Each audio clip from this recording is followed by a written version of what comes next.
পৃথিবীর সবচেয়ে স্বপ্নময় শহর প্যারিসে দাঁড়িয়ে আছে এক বিস্ময়, আইফেল টাওয়ার। বছরের পর বছর ধরেই এটি শুধু একটি স্টিলের কাঠামো নয়, বরং ফ্রান্সের পরিচয়। কিন্তু প্রশ্ন হলো, আইফেল টাওয়ার আসলে কেন নির্মাণ করা হয়েছিল? সময়টা 1880-র দশক। ফ্রান্স আন্তর্জাতিক কোনো একটা বিষয়ের জন্য প্রস্তুতি নিচ্ছে। বিশ্ববাসীকে ফ্রান্সের দেখাতে হবে প্রযুক্তিতে, স্থাপত্যে, অগ্রগতিতে তারা কতটা এগিয়ে আছে। আর এজন্য দরকার ছিল এমন একটি নির্মাণ যা দেখলেই মানুষ বাকরুদ্ধ হয়ে যাবে। ঠিক এই সময় সামনে এলেন প্রকৌশলী গুস্তাভ আইফেল নামের এক ব্যক্তি।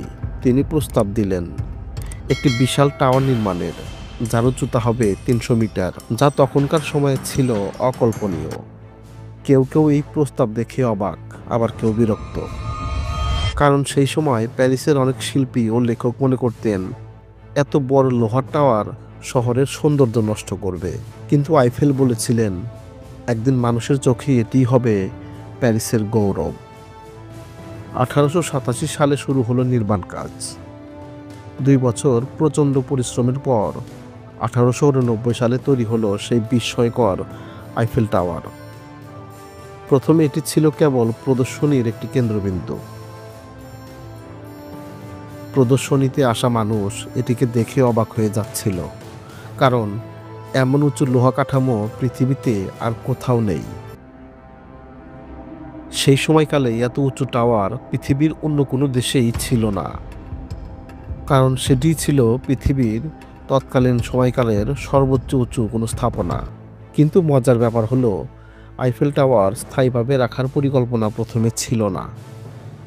শুরুতে সিদ্ধান্ত ছিল 20 বছর পর টাওয়ারটি ভেঙে ফেলা হবে।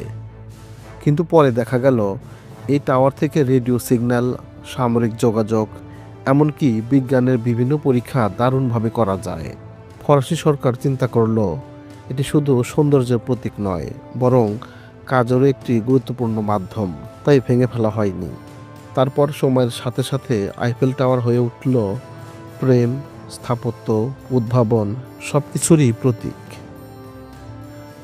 আজ এটি শুধু প্যারিস নয়, পুরো পৃথিবীর একটি আইকন। একটি সাহসী আইডিয়া কখনো কখনো ইতিহাস বদলে দিতে পারে। যে টাওয়ার এক সময় সমালোচনার শিকার হয়েছিল, আজ সেটি কোটি মানুষের স্বপ্ন আর ভালোবাসা। ধন্যবাদ ভিডিওটি ধৈর্য ধরে দেখার জন্য। ভিডিওটি ভালো লাগলে ভিডিওতে অবশ্যই একটা লাইক দিবেন, সেই সাথে চ্যানেলটি সাবস্ক্রাইব করে পাশে থাকা বেল আইকনটি বাজিয়ে দিন।